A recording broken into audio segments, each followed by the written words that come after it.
여러분 안녕히 주무셨습니까? 우리가 잠든 사이 어떤 일이 있었을까요? 저희 굿모닝 글로벌과 함께 챙겨보시죠. 자, 미국 증시가 3거래일 연속 반등세를 이어가지 못했습니다. 장중 내내 반등을 시도하기도 했었는데 결국은 3대 지수 모두 약보합권에서 마감이 됐는데요. 글로벌 매크로 환경이 워낙 안 좋다 보니까 반등세가 유지되기는 쉽지 않았습니다.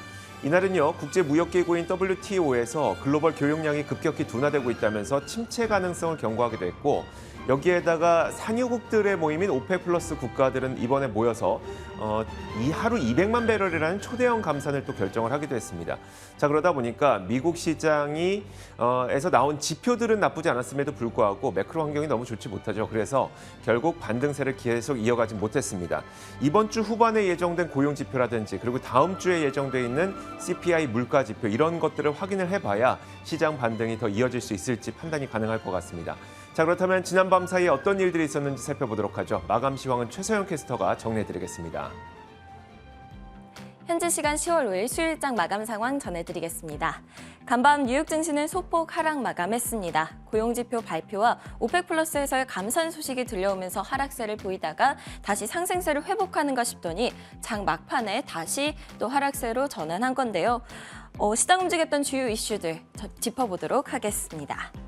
개장 전에 9월 민간 고용 지표가 나왔습니다. 직전월보다 20만 8천 명 증가하면서 전문가 예상치인 20만 명을 상회했는데요.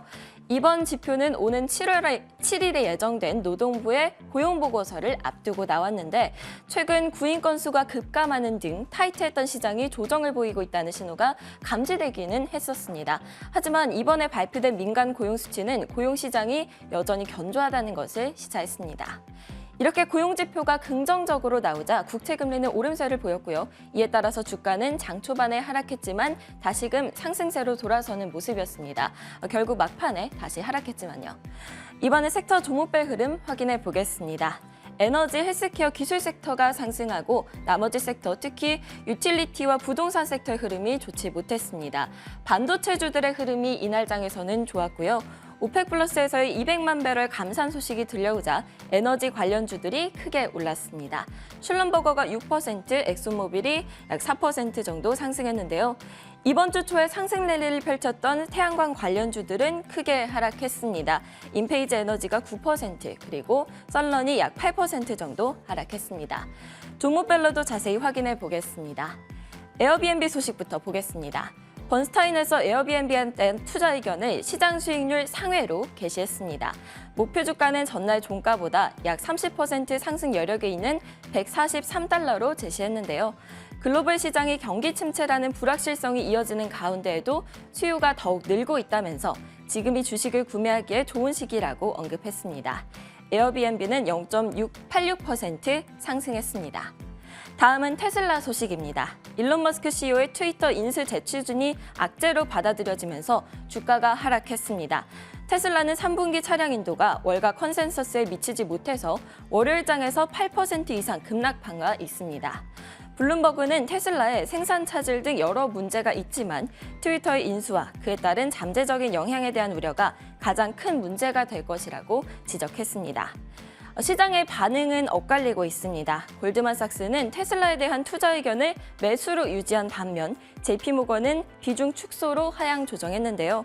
돈나무 언니로 잘 알려진 캐시 우드의 경우에는 테슬라의 주가 하락을 틈타서 저가 매수에 나서면서 테슬라는 여전히 우리 펀드에서 가장 큰 비중을 차지하고 있다라고 밝히기도 했습니다. 트위터의 주가는 화요일장에서 인수 재추진 소식에 22% 이상 급등한 후에 간밤에는 1.35% 하락하면서 거래를 마쳤습니다. 다음은 은행주들 소식입니다. 일론 머스크의 트위터 인수 재추진으로 인수자금 조달에 참여하기로 한 은행들이 손실 위험에 직면했습니다. 로이터 통신은 모건 스탠리, 뱅크 오브 아메리카, 바클레이즈가 자금 마련에 참여하기로 했는데 최악의 시기에 참여해서 상당한 손실을 보게 될 수 있다고 지적했습니다.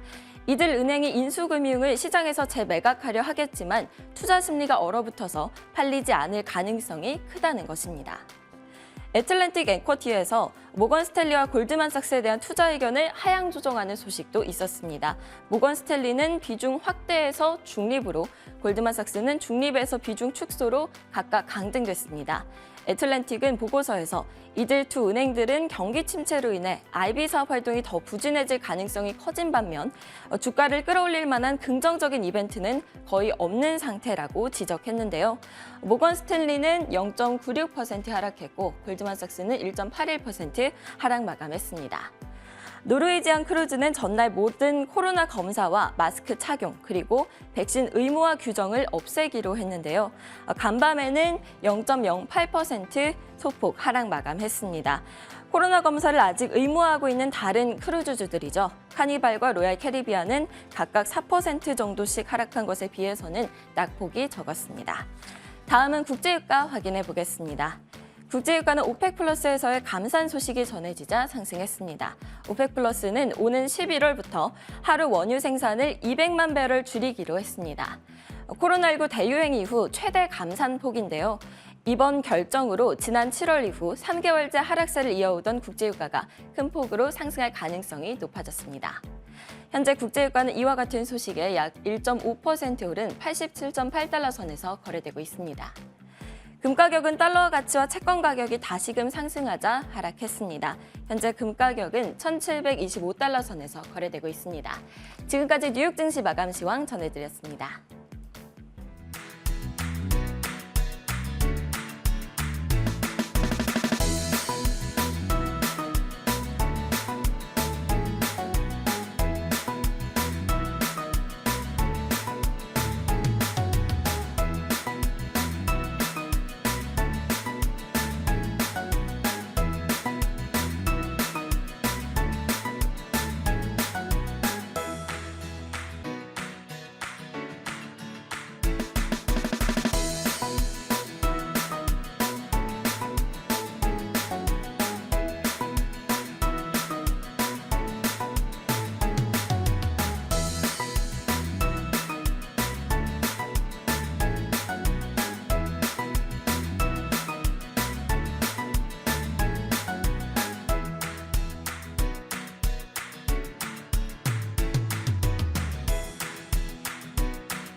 자, 지난밤 사이에 미국 시장에서 어떤 일들이 벌어졌던 건지 하나씩 살펴보도록 하겠습니다. 애프터마켓이고요. 오늘도 김태수 미국 세무사 화상 연결돼 있습니다. 안녕하세요.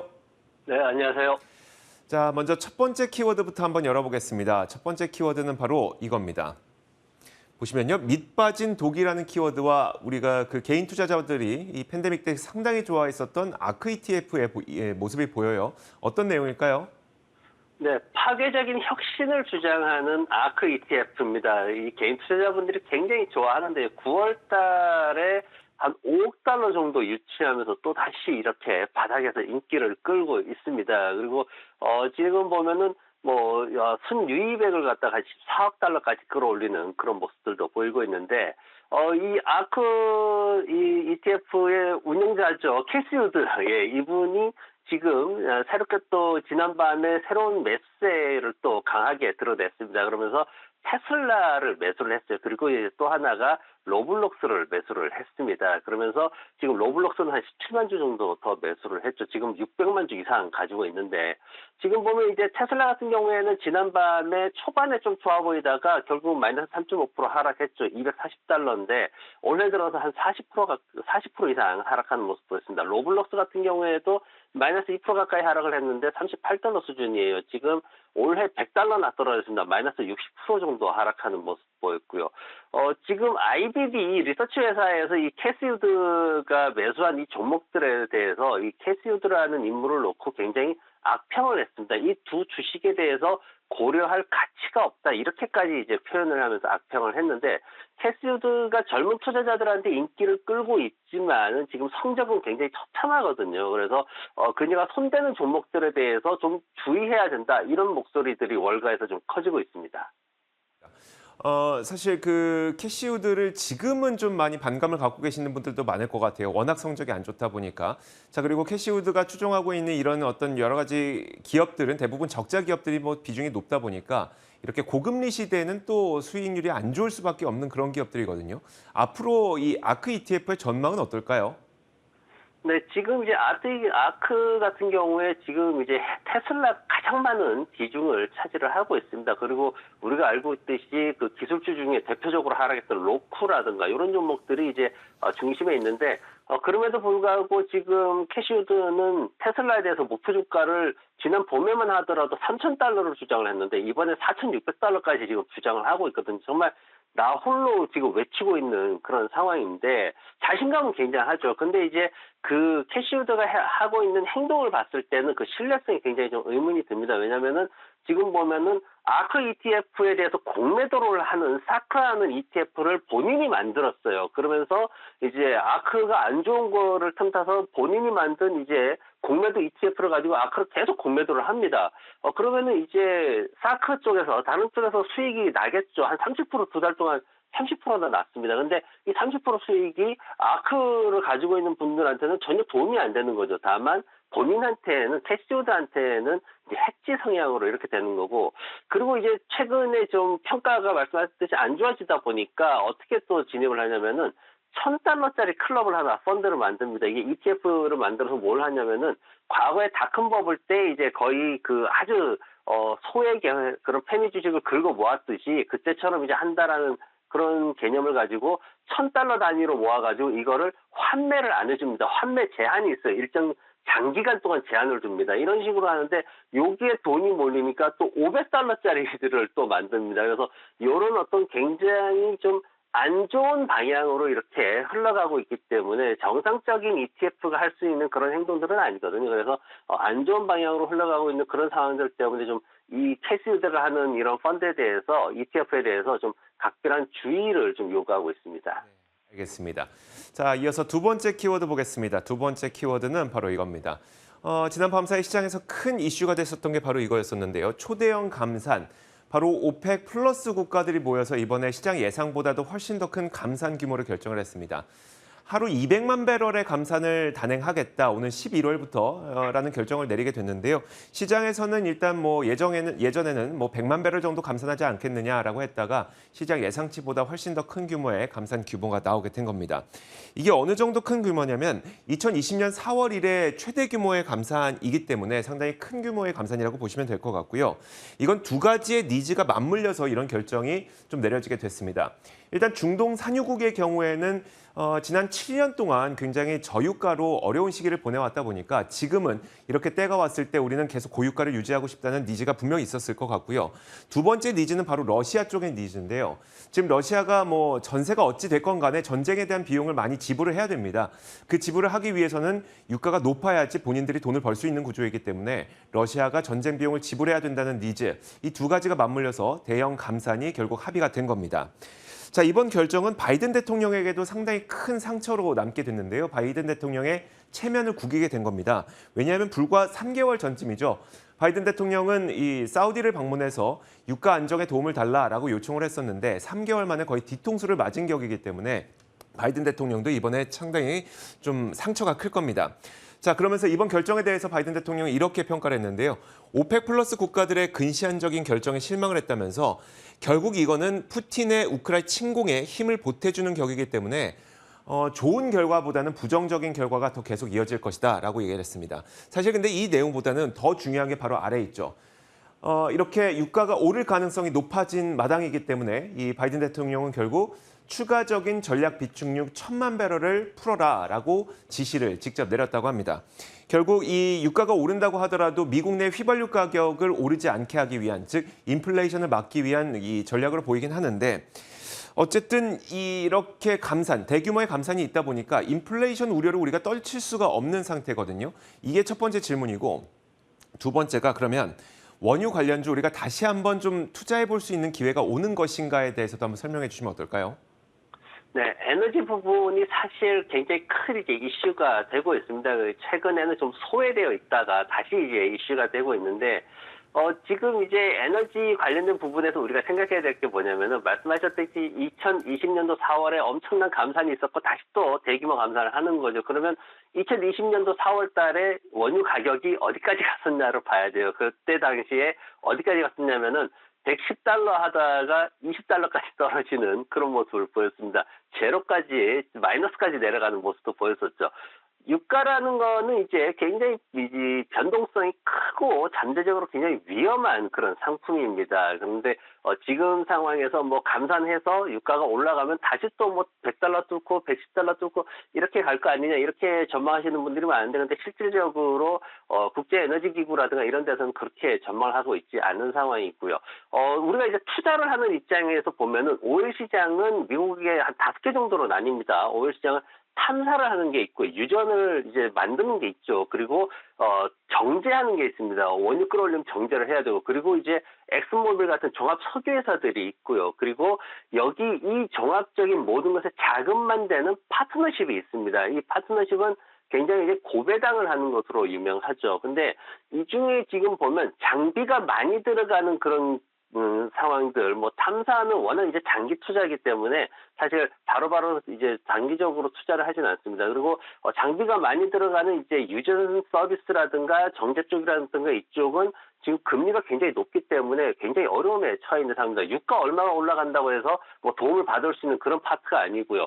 자금만 되는 파트너십은 이제 고배당을 주는데 장기간 지속하기 때문에 그 배당에 대한 고배당에 대한 매력은 있습니다. 뭐 10% 가까이 이렇게 막 주거든요. 근데 가격 변동성도 크기 때문에 장기간 할 사람 아니면은 함부로 들어갈 수 없는 그런 시장이기도 하고요. 마지막으로 이제 우리가 투자할 수 있는 종합 석유회사, 뭐 엑스모빌 이런 회사들이 있는데 지금 보면 에너지기구에서 예상하는 거는 4분기에 크루드 오일 가격이 평균적으로 $94 수준일 것이다. 지금 최근에 이런 이슈들을 반영한 게 그 정도로 예상이 되고 있습니다. 현재가 기준으로 10% 아래쪽에서 이제 흘러가는 그런 가격의 예상치인데 주가 역시 변동성이 결국은 유가에 따라서 움직이기 때문에 지금으로서는 큰 흐름을 보기보다는 짧게 볼 수밖에 없는 단기적인 흐름밖에는 볼 수 없다. 그래서 짧은 상승이 있으면 수익 실현하면서 가는 게 좋은 전략일 것 같습니다. 네, 알겠습니다.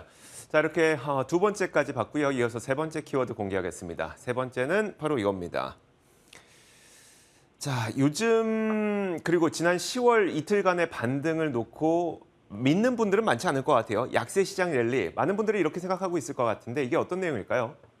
네, 좀 이제 우리가 긍정적인 측면에서도 시장을 좀 봐야 되기 때문에 오늘은 보고서들 중에서 좀 긍정적인 측면으로 나왔던 얘기들을 말씀을 드리겠습니다. 지금 6월 달에 이제 30% 정도 수익을 낼 수 있는 기회가 약세장 랠리가 있었죠. 그래서 지금 올라가는 게 6월장과 같은 그런 약세장 랠리를 만들 수 있는 상황이 아니냐 이제 그렇게 얘기를 하고 있는데 지금 보면 이제 지난밤 같은 경우에도 이제 전략 후강의 장세를 만들어냈습니다. 굉장히 시장 흐름상 굉장히 인상적이었다라고 저는 표현을 하고 싶은데요.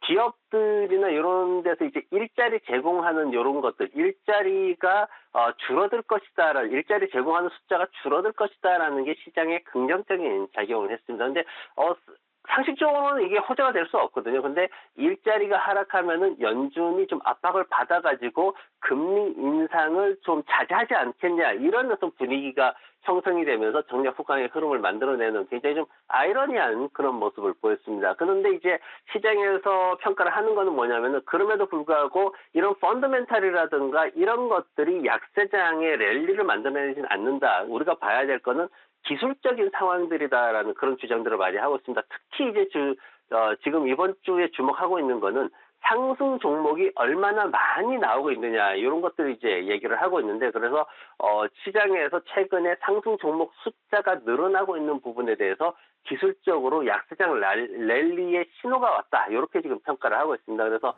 그런 부분에 있어가지고 좀 이번에도 6월장과 같은 그런 약세장 랠리를 만들어낼 수 있을 것이다라고 주장을 하고 있기 때문에 이제 이번에 어떤 반등을 기대하는 분들이 계시다면 뭔가 펀더멘탈이나 이런 쪽에 집중하시기보다는 기술적인 측면에서 주목을 해가지고 매매를 하시는 것이 더 유효한 그런 전략일 것 같습니다. 그렇다면 워낙 오래 힘든 시간을 보냈기 때문에 이런 단기 랠리라고 하더라도 여기서 뭔가 수익을 보거나 아니면 손실을 좀 만회해보고자 하는 심리가 꽤 많을 것 같거든요. 여기서 우리가 관심을 가져볼 만한 산업이 있을까요? 네, 지금 이제 시장에서 보면은 뭐 리스크를 회피하시는 분들은 지금 인덱스 펀드 들어가기 굉장히 좋은 시기입니다. 장기적으로 봤을 때 뭐 굉장히 이제 상승을 할 것이고, 그리고 보고서들 보면 앞으로 2, 3년이면은 시장 회복된다라고 말을 하니까 지금 인덱스 펀드 들어가면은 굉장히 안전하게 수익을 올릴 수가 있겠죠.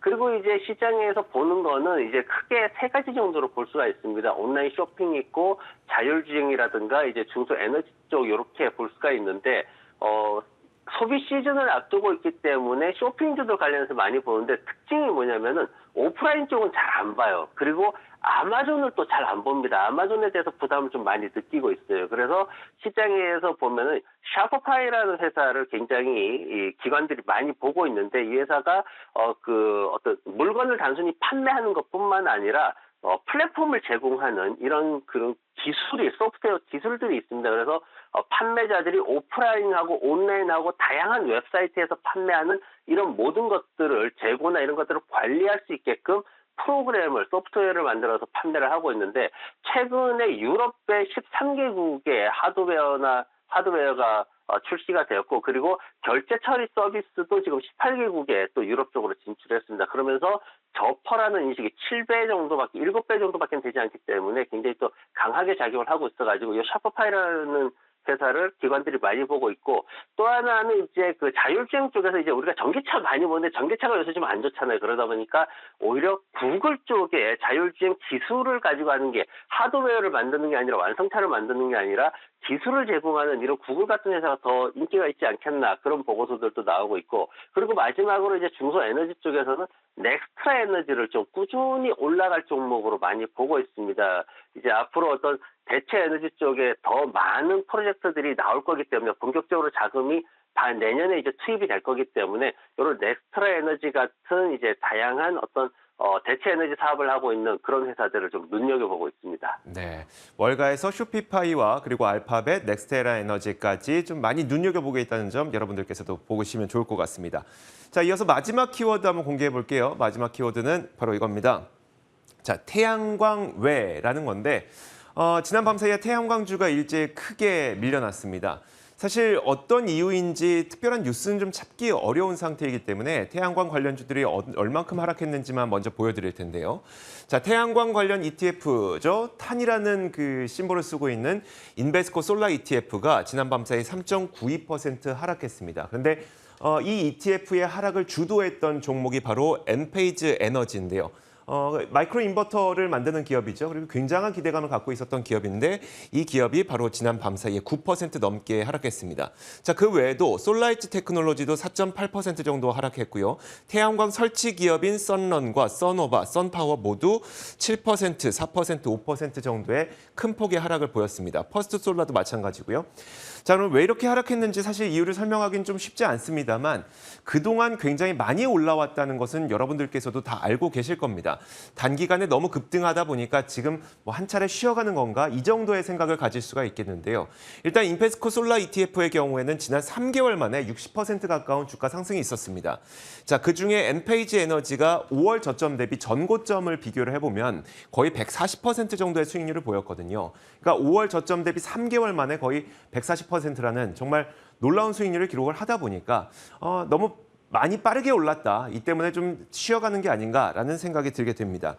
자, 한편으로는 그러면서도 혹시라도 이 태양광 관련주 펀더멘털에 어떤 문제가 있는 건 아닌가라는 걱정도 되기도 해서 태양광주가 왜 내렸는지 혹시 이유가 있을까요?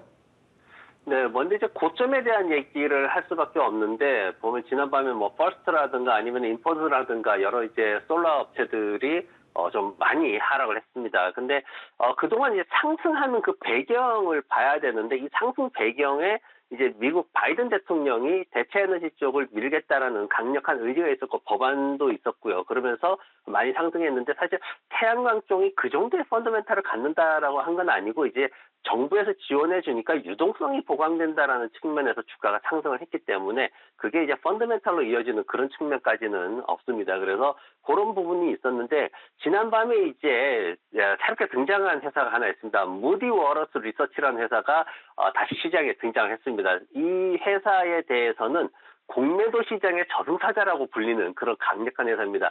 중국판 스타벅스 루이신 커피 사건을 아실 겁니다. 이 회사가 그 10년간의 수많은 어떤 사기와 부정 이런 것들을 갖다가 빵 터뜨려가지고 회사가 정말 안 좋아졌는데 그걸 터뜨린 회사가 바로 무디워러스라는 이 회사입니다. 이 회사는 공매도를 위해서 굉장히 많은 조사를 하게 되고 그 조사 내용들이 대부분 사실로 나타나는 이런 모습들이 좀 시장에서 어떤 공매도 시장에서 굉장히 신뢰도를 갖고 있는 그런 회사입니다. 근데 이 회사가 지난밤에 나와가지고 썬런이라는 회사에 대해서 굉장히 비하하는 발언을 했습니다. 이제 공매도로 들어가겠다라는 어떤 전조 신호죠. 그러면서 이 썬런이 마이너스 7% 정도 하락을 했는데 시장에서 이제 이런 상황이 생기다 보니까 태양광 업체 전체에서 고점이다 이런 얘기 나오고 동시에 공매도 세력들이 여기에 달라붙겠구나 이런 우려가 확산이 된 겁니다. 그러면서 이렇게 시장에서는 전반적으로 하락하는 모습을 보였고 공매도하고 싸울 수 이 정도의 공매도 세력하고 싸울 수 있는 기업은 거의 없습니다. 그래서 앞으로 진행되는 거는 정말 불을 보듯 뻔한 일이기 때문에 우선은 어느 정도 절반이라도 수익실현 하면서 지켜보는 게 좋을 것 같습니다. 네, 알겠습니다. 자, 이렇게 지난밤 사이에 있었던 미국 시장의 여러 가지 일들, 키워드를 통해서 살펴봤습니다. 김태수 미국 세무사와 함께 이야기 나눠봤습니다. 고맙습니다. 네, 고맙습니다.